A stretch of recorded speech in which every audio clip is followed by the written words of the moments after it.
خواتین و حضرات السلام علیکم۔ قائد اعظم کی ایمانداری اور دیانتداری، اس پر ان کے دشمن بھی انگلی نہیں اٹھا سکے۔ ان کی آنیسٹی اور انٹیگریٹی ایک مثال تھی ان کے مخالفین کے لیے بھی۔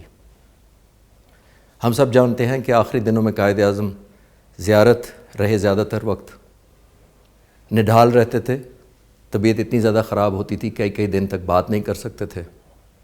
ایک دن تھوڑے فریش ہوئے، لان میں بیٹھے ہوئے تھے تو اے ڈی سی کو بلایا۔ اے ڈی سی کو کہا کہ میرا سگار کا بل لے کے آؤ۔ اے ڈی سی نے کہا کہ سر آپ اس ملک کے گورنر جنرل ہیں اور آپ کی انٹائٹلمنٹ ہے کہ آپ کا حق ہے، جو آپ کا پرسنل خرچہ ہے وہ سرکاری خزانے سے ادا ہو رہا ہے، اور کیونکہ کئی دنوں سے آپ کی طبیعت ناساز تھی تو ہم وہ بل ادا کر رہے ہیں۔ قائد اعظم نے حکم دیا وہ سارے بل لے کے آؤ جو ادا ہو چکے ہیں۔ ان سارے بل کا اپنی چیک بک سے، ذاتی چیک بک سے خرچہ کاٹ کے ان کو اے ڈی سی کو دیا، اور جواب میں کہا کہ سگار پینا ایک بری عادت ہے اور میری قوم میری بری عادتوں کا خرچہ کیوں اٹھائے۔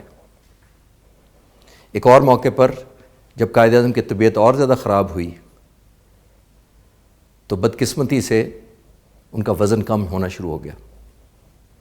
ڈاکٹروں نے فاطمہ جناح کو وارننگ دی کہ ان کی طبیعت بہت زیادہ خراب ہے، آپ ان کے لیے کچھ کھانے کا انتظام کریں کہ وہ کسی طرح کھانا شروع کر دیں۔ فاطمہ جناح کو یاد آیا کہ لاہور میں ایک ممدوٹ ہاؤس کا باورچی ہے جس کے کھانا ان کو بہت پسند ہے۔ اس باورچی کو جہاز کا ٹکٹ دے کے زیارت بلایا گیا، اور فاطمہ جناح نے اس سے کہا کہ جو تم سب سے اچھا کھانا اور قائد اعظم کا جو پسندیدہ ہو وہ بناؤ تاکہ قائد اعظم کھانا کھا لیں۔ وہ کھانا پکایا گیا، بہن کھانا اندر لے گئی اور ضد کی کہ چکھ لیں، لیکن قائد اعظم کو یہ نہیں بتایا گیا کہ کھانا کس نے بنایا۔ بہن کو خوشگوار حیرت ہوئی جب نہ صرف قائد اعظم نے کھانا چکھا بلکہ پیٹ بھر کے کھا لیا۔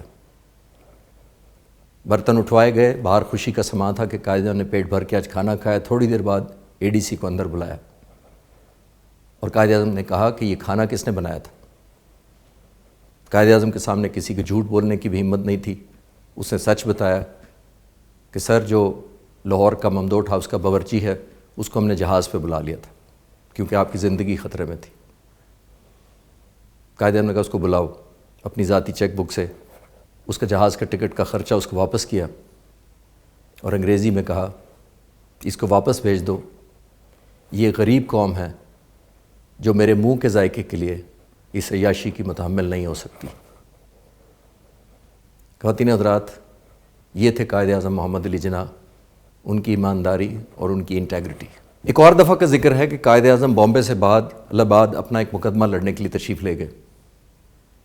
قائد اعظم اس وقت مسلم لیگ کے بہت قابل احترام اور مشہور لیڈر ہو چکے تھے، لیکن اپنی وکالت جاری رکھے ہوئے تھے۔ لوگوں کو شہر میں پتہ لگا کہ قائد اعظم ہمارے شہر میں آئے ہوئے ہیں، اور عدالت کے باہر لوگ 150-200 لوگ اکٹھے ہوئے اور قائد اعظم کے حق میں اور پاکستان کے حق میں نعرے لگانے شروع کر دیے۔ پاکستان زندہ باد، لے کے رہیں گے پاکستان۔ جب عدالت ختم کر کے قائد اعظم باہر تشریف لائے تو لوگوں نے قائد اعظم سے کہا کہ ہم مسلم لیگ کے سپورٹر ہیں اور آپ کے چاہنے والے ہیں، آپ ہم سے خطاب کریں۔ خواتین حضرات، قائد اعظم نے انکار کر دیا اور وجہ یہ بتائی کہ بامبے سے یہاں آنے کا جو کرایہ ہے وہ میرے کلائنٹ نے دیا ہے، میں اس کے خرچے پر اپنی ذاتی کوئی بھی سرگرمی نہیں کر سکتا، میں واپس جا کر جب اپنے ٹکٹ پر آؤں گا تو آپ سے خطاب کروں گا۔ یہ تھی انتہا درجے کی ایمانداری قائد اعظم کی۔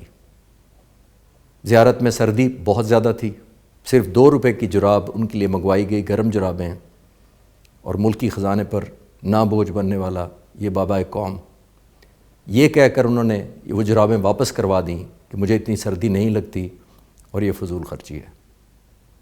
سلام ایسے لیڈر کو، پاکستان زندہ باد۔